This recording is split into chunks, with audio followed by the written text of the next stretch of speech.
Hello everybody, this is Glenda Winkleman and welcome to Stitch of the Week. I had a special request that somebody wanted me to do a video for the rib stitch. So this week we're going to do a really simple single crochet rib stitch, and one thing that some people get confused on is that they may already know how to do this stitch, but they just don't realize it's called the rib stitch. This is a single crochet stitch that you do the first row in single crochet, and all remaining rows you're only working in the back loop, and that creates these dips and ridges in your work. I hope this is showing up. It's what they use on the cuffs of sweaters, the bottom of sweaters, brims of hats. Excellent, excellent pattern. If you make a solid color hat, get creative and put a rainbow brim on it. Get excited about crocheting. So let's get started. I already have my slip knot on my hook. Now for the rib stitch, you make any number of chains you desire. I'm going to chain 10.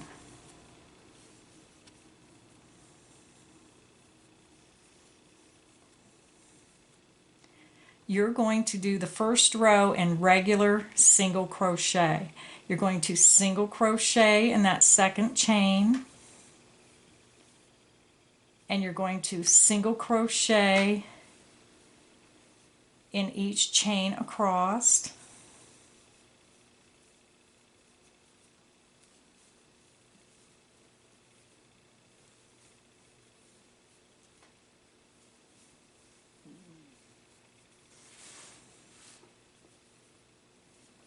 When you get to the end of your chain, you're going to turn your work.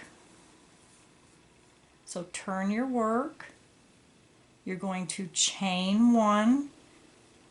Now skip your chain 1 here, and you're going to go in the back loop. Now when you do a regular single crochet, you would go through both loops. But with a rib stitching, you go into the back loop only, just in that back loop. And sometimes in instructions, when you're working a certain pattern, it'll say work in back loops only. So you already know how to do this ribbing stitch. You just didn't realize it. So you're going to go in the back loop of each single crochet across.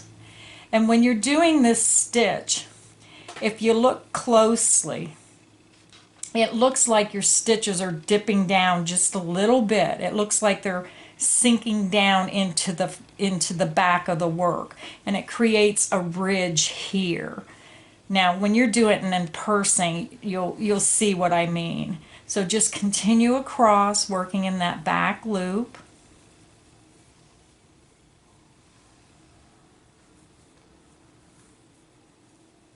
Right over to the last stitch. And to repeat this pattern, you're going to repeat row 2 for as many rows as you need. If you're doing a hat and you need 20 rows, you're just going to chain 1, turn your work, skip that first chain 1 space. You're going to go into that back loop,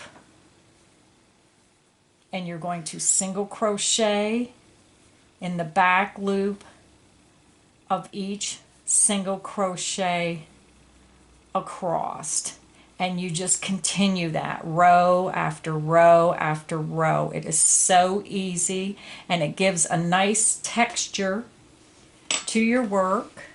Now I do have a sample of a bigger piece here that I made. You can see the ridges here with the solid color, how it dips down. Now to show you the difference, this is the rib stitch here, and you can see the deep ridges. And this is just regular single crochet, where this is flat and just a flat like fabric type, where this has more texture, more grooves. And then I made a sample with baby weight yarn, and you can see how the difference between the big and the little. Like if you're making an Afghan, this is excellent. It's a really cute pattern, especially when you change colors. And then this is the more delicate ridging. And the other thing I also wanted to point out is you don't always have to use single crochet. You can use a half double, a double, and it makes the space between the ridges wider. Like if this was a half double, your space would increase. It would increase between the ridges. So don't be afraid to do it with a half double, a double, and a single. Very, very easy pattern. Now I hope you enjoyed this video. It was short, it was sweet, but it was just to confirm some things to people about crocheting in the back loops only and the ribbing stitch. It is the same thing. I hope you enjoyed this, and please like and subscribe to my channel.